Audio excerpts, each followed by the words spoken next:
Hello and welcome to my video on the clinch. The first thing I would like to do in this video is just clarify what the clinch is. The clinch is any time two opponents are on their feet. They're standing up and they have to deal with each other's weight. So different to striking, where we're not touching each other until we're hitting each other in the face, the clinch we always had to deal with each other's weight. Now, the thing to know about the clinch is it's comprised of a variety of grips, a variety of neutral and dominant grips. This comes in various forms for different sports, but there are the big four we're going to start off with for this instructional, where most of the action is going to happen. If you ever want to call yourself a master of the clinch, you must understand these gripping systems and be competent in all of them. So the first of these neutral positions is the collar tie, and it's really characterized by he's got one hand on the back of my neck, I've got a hand on the back of his neck, I've got an arm on his elbow, and he's got an arm on my elbow. Comes in a few different variations, but this is the basic collar tie that you must know. The second neutral position that we're going to talk about is the over-under position. Basically, I have one arm underneath of his armpit, he's got one arm underneath my armpit, and we both have a grip on the tricep. You can't really see it in this picture, but both of these guys have a grip on the tricep. It's called the over-under position because I have both an overhook and an underhook, and my opponent has an overhook and an underhook. Now, the first dominant position is the evolution of the collar tie. It's called the tie clinch. So now, instead of both of us having an arm on the back of the head, only I have an arm on the back of the head. So I have two arms on the back of his head. This position is very dominant, especially for knee strikes. It's really known for throwing powerful knees from this position. So the next position we're going to talk about, the next dominant position, is the double unders. And the double unders is kind of like the evolution of the over-under, only now instead of us both having an arm underneath the armpit, only I have arms underneath. I have two underneath, so I really have good control of his hips and center of gravity. Really powerful position for launching high amplitude throws. Now the double unders comes in a variety of forms. Here's an example of double unders from the back. So he has two arms underneath of his opponent's armpits, but he's on the back of his body instead. It's much more common in wrestling, although it does happen in real fighting, but in wrestling, you really don't want to turn your back to the mat, so it's exposed and easy to grab around. We'll be covering this position as well. Just know it is not as likely to happen as the double unders from the front position that we just talked about. Let's start off this instructional with my favorite collar tie technique, starting off with this standing guillotine choke. Hey, if I can choke you out in the first 10 seconds from a collar tie position, I'm going to try it. It's low committal for me. I usually try this one early on in the match. Now, what I'm going to do is bring the hand that was on his elbow to the back of his neck. I twist with a twist of my hips and a twist of my shoulders. And when I do that, his collar tie is released for a split second. So I have a little bit of an opening there to take that guillotine. I bring that right arm around and I lock it up for a nice high elbow guillotine. Hey, you know, choke him out, get him done, and that's it. Next up, let's look at a classic duck under. Now, what you do is you wait till the opponent pushes on you. When the opponent pushes on you, you're going to push at the elbow. So your palm is right underneath of his elbow. You push up and you curl your head back once it clears his tricep. Curling your head back makes it so that he cannot pull his tricep back, so it's stuck. I drop to both knees for this one, and I maintain a grip on the back of his neck as I drop and I spin. That drop of weight and that arm on the back of his neck with a spinning force is what takes this person down. Alright, so next up, let's take a look at one of my favorites. This is an ankle pick. And what I'm going to do is I'm going to force him to take a step. And I do that by dragging my left leg back in a circular motion and turning hard with my hand. So I'm really trying to force him to take a step. When he takes that step, I'm going to reach down with the arm that was on his elbow. I drop to my knee, I grab his foot, and I want to grab his foot so low that my pinky is touching the mat. The lower you can grab, the better. I'm going to pull with the hand that's on his foot, and I'm going to push with the arm that's on his head, so I get a nice scissoring effect, and I get a beautiful ankle pick takedown. I have spent years trying to perfect this technique. This is De Ashi Barai, also known as the foot sweep. The trick is in the timing. You've got to get him stepping in a way where right when his left foot becomes right, the second where he transfers all of his weight from his front leg to the back leg, that's where you sweep him. So you'll notice I use a golf club foot, I push through his leg, and I do a twisting motion with my hand. So my elbow, the hand on his elbow is pulling down, the hand on his head is pushing to the right, and I kick through that leg. Now let's take a look at switching from a neutral position, that collar tie, to getting a dominant position, which is that tie clinch. And what I'm going to do is I'm going to use that little foot sweep from before to get there.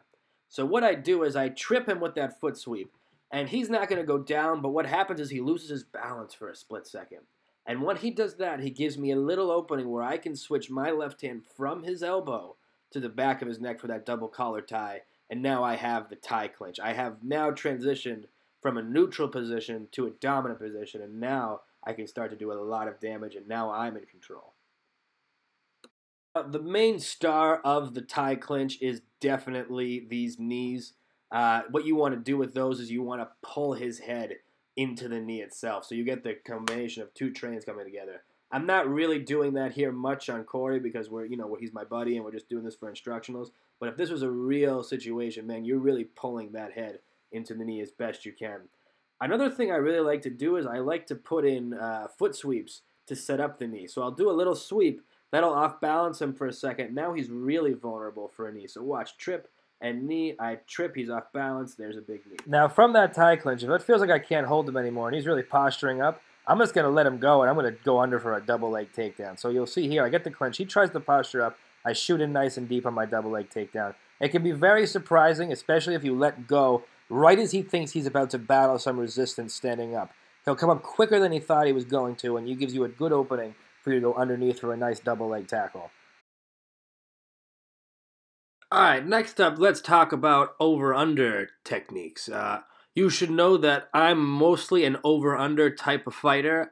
Most of my takedowns come from over-under, so I have a lot more over-under techniques than I have collar tie techniques. And this one is very popular. I like to use this one a lot. This is drop seonagi. What you want to do is get him pushing on you. So I'm going to give him a little push. I push him forward, and when he pushes back on me, I drop to my knees right in between his legs. I flex my bicep like I'm flexing a muscle at a beach around his arm, and I'm going to drop forward at the waist, drop to my knees, and then roll him forward. Very good technique. Make sure he's pushing on you, or it's not going to work. He's got to be pushing on you first. Then you can go for it. All right, so this is Osoto Gari. It means major outer reap, and you'd probably learn it on like your first day of judo class. What I'm going to do is take a little side step that he follows with me.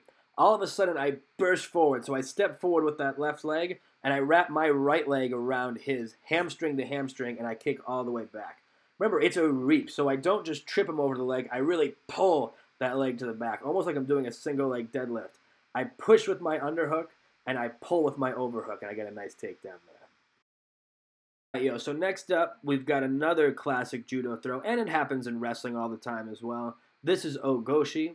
What I like to do with this one, I put my foot past his leg. I put my hip past his hip. I hinge at the hips a little bit, and then I drive forward, and I get the hip throw. So this one, it's really important that you use your hip almost like a base for him to fall over. And I'm really pulling down with the tricep there, so the hand that's on his tricep, I'm pulling down. And the arm that's on his underhook, I'm kind of pushing over the top so that he falls over that hip. That fall becomes like a pivot point for his entire body, and you can throw him down to the mat with that. Really a classic, sets up a lot of more advanced throws as well. This one here is my choice of weapon if I want to throw someone a lot bigger than me. This is Haraya Gosh, also known as the sweeping hip throw.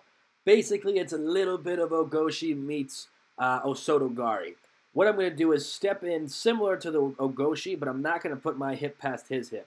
I'm going to swing my right leg forward, then kick it back as hard as I can so that my hamstring hits his quad, and I'm going to pull with my overhook and push with my overhook to get a beautiful judo throw here. Really aesthetic one if done correctly. The next move that we're learning is a variation of the last move we looked at, where instead of going around both legs with the sweep, we go inside of one thigh. This is Uchimata, known as the inner thigh throw. I use the same kind of footing as the last one, only I'm going to stop in the middle of his legs, kick my right leg to the back. I pull down with my overhook and I push with my underhook for a scissoring effect, and I get a beautiful throw that works really well if you have nice long legs. My instructor Dave Roy showed me this one, and it's been one of my favorites ever since. This is my first version of an inside trip. What you do is it's kind of similar to the ankle pick from the collar tie in that we want him to step. Only the way I do this is a little bit different. I'm just going to pull on his lat. If I pull on his lat really nicely with really enough force, it'll make him step, and I can feed my right leg inside of his legs, drive forward, and there's a beautiful trip there. He steps, I drive forward, and I trip. I like to put my hand on the mat as a way to kind of brace myself for the impact, because it can be a lot, and it can be a lot of torque on your hip. So just be careful with this one, but it's one of my favorites. Next up, we've got another version of an inside trip. This one I do when I really notice my opponent is lowering his stance and putting weight onto his back leg. When he does that, I'm going to wrap my lead leg around his lead leg, and I'm going to fall forward for another version of an inside trip. Really nice one. Make sure that when you do it, you really commit your weight to going forward. If you just wrap the leg and hope for the best, you will fall and you look like an idiot. So make sure drive through your opponent with this one. All right, y'all, this is a double leg sweep. What I'm going to do is take a step to the side with a bend in my knees. I'm going to straighten my legs and get him light on his toes. So get him light, and now what I can do is I can use the top of my thigh, like knee area, to sweep both of his legs at the same time. I'm trying to get him right up on his tippy toes, and I'm trying to just push my knee through that all the way. This is the double leg sweep. I actually made this one up myself, so when I made it up, I called it a Tommy two shoe because you just kind of knock the two shoes away. What you really have to do is harness the power of your legs, though, to make him light for just a second. Make sure to push your knee through all the way. And I like to try to land right in side control. I like to push his legs out of the way and come down right into a nice side control when I finish this particular throw. All right, my friends, so similar to how we used the foot sweep to go from a collar tie to a tie clinch, we're going to use the same exact principle and almost the same exact technique to get into the double underhooks. What I'm trying to do is make him take a step. I block that step, and then he trips a little bit. When he loses his balance for that split second, I'm going to bring the hand that was the overhook and try to turn it into a underhook so that I can establish this dominant double under position. Probably one of my favorite positions. I mean, for throwing, this position is hard to beat. Now, the first thing I like to try when I get someone in double unders is I go for this bear hug fold. And what I do is I bring my grip low on his back. I get a nice tight gable grip, and I try to suck his lower back into me as my chest pushes his chest down towards the floor. So there's a nice scissoring effect. That's a big concept in a lot of these throws, guys, is that scissoring effect. I pull his hips towards me, I push my chest down, and I start to slowly walk him down to the ground. And if done correctly, I can go right to mount. Double under sacrifice throw. And what makes something a sacrifice throw is your weight is going to fall to the ground before your opponent's. And you're going to try to use that fall of weight to drag your opponent down with you. Now, what you're going to do is position your head so that's tight on the side of his chest. You maintain your double underhooks. You wrap one leg around both of his legs. You fall back. And then you wrap your other leg on top to finish the throw. Very important, I wrap around both of his legs so that as I come up to wrap on top, his legs are useless to defend. And I'm using my head on the side because I'm going to use it as like a third arm to push him over my legs and get the fall and get the nice takedown that I'm looking for there. Very easy one to use, especially if you have those double underhooks. Now, as I was referencing to earlier, you can get a double under position from the back. So what I do is I get my head out from underneath of his arm, I get all the way to his back, and now I've got a nice, tight, really dominant position. Usually this happens almost, more in wrestling, but it can happen in a real fight. It can happen in the exact same sequence that I'm showing you here. I just pop my head out and go for the throw. We're going to look at another version of the sacrifice throw that's even more effective than the last one. I'm going to wrap my leg around both of his legs still. I fall back, I drag him down with me, and I get on top for a nice back mount. I can start attacking for rear naked chokes and such if he just stays there on his stomach. 1, 2, I get the back, I fall, and it's almost the exact same technique as the last move that we were looking at.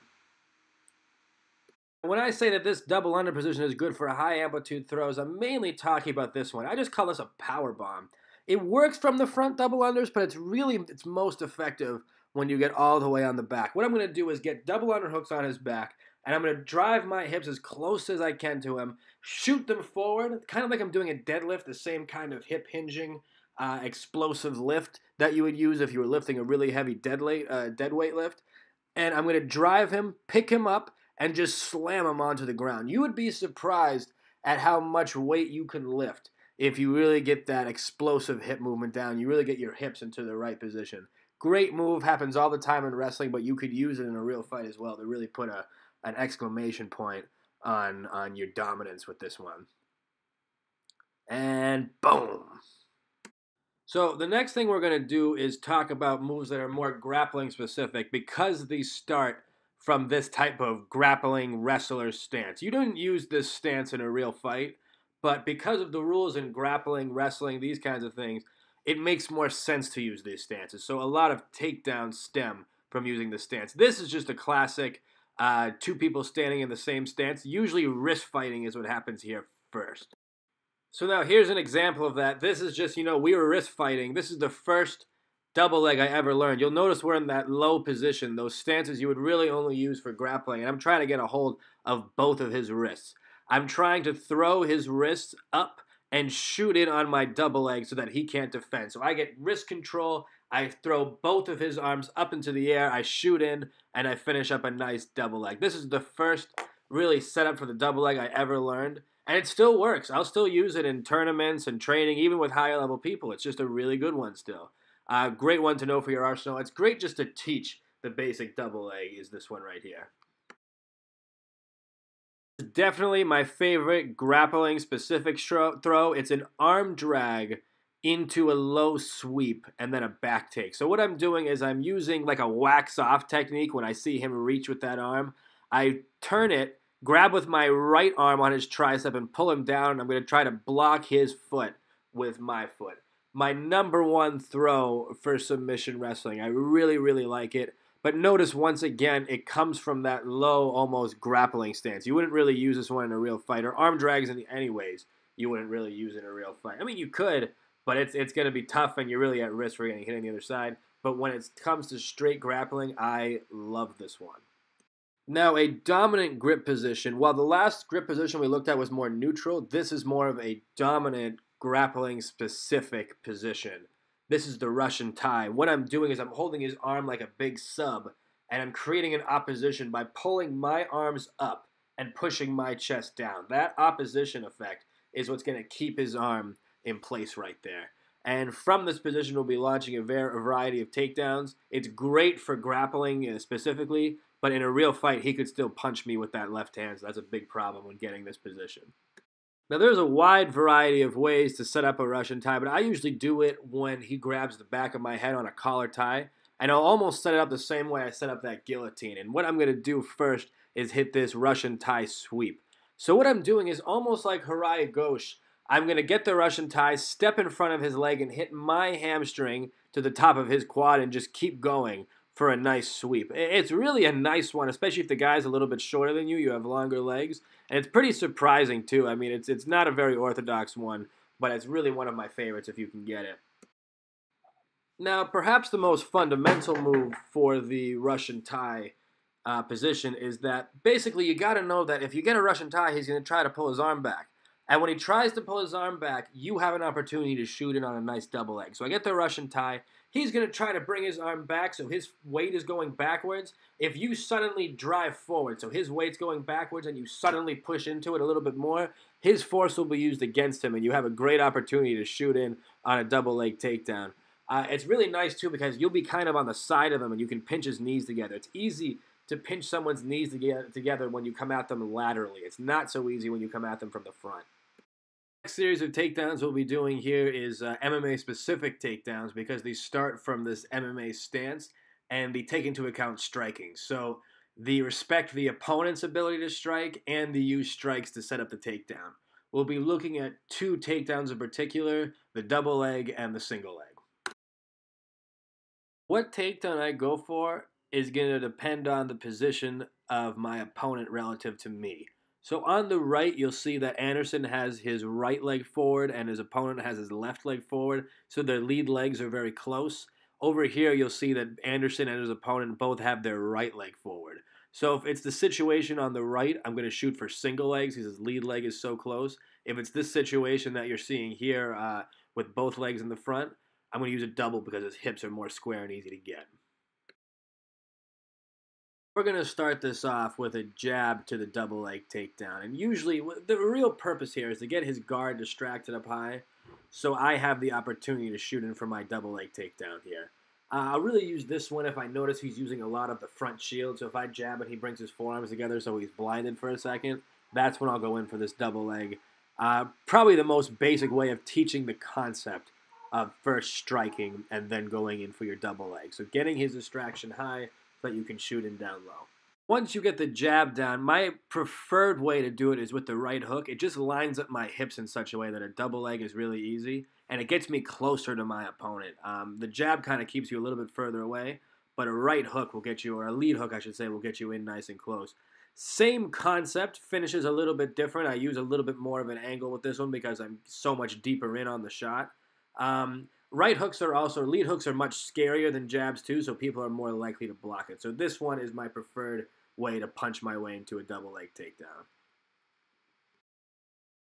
So this next one here is a snap kick into a double leg, and this one's kind of unorthodox and a little bit weird, but what you got to do is snap kick and then just continue falling forward into your double leg. So after the snap kick, I step my leg as close as I can between my opponent's legs. I drop down to that knee, and I try to finish up the double leg. Unorthodox one, not very easy to see coming. Make sure you get the timing down right if you're going to try it. All right, so next up, we're going to look at single leg finishes. And really, the only strike I use to set up my single legs is a jab. Just because that leg is so close, the jab is just such a good weapon to get you there. The first one we're doing is called run the pipe. And run the pipe is a little bit of a misunderstood move. People tend to do this move by twisting their opponent around in a circle. That's not how the move works. You want to grab that leg, step to the side, and push down. When you push down and there's no leg there to support his weight, that base is gone, that's when run the pipe actually works. So I grab that leg and I push down with my chest. This is the first thing I try when I finish a single leg. I'm going to be showing you a couple options to finish the single leg, but this is usually the first one that I give a try to when I grab out that single leg takedown. Now, there's a lot of different ways to finish a single leg. This is one of my favorites. I call it the G sweep, simply because it looks so gangster when you do it. What you're going to do is get that single leg using the jab, pass it in front of your chest, step behind him, sweep the leg, and push with the right arm to create that opposition effect. So I get the arm, I sweep the leg, and I push with my right arm at the same time for a pretty gangster-looking sweep.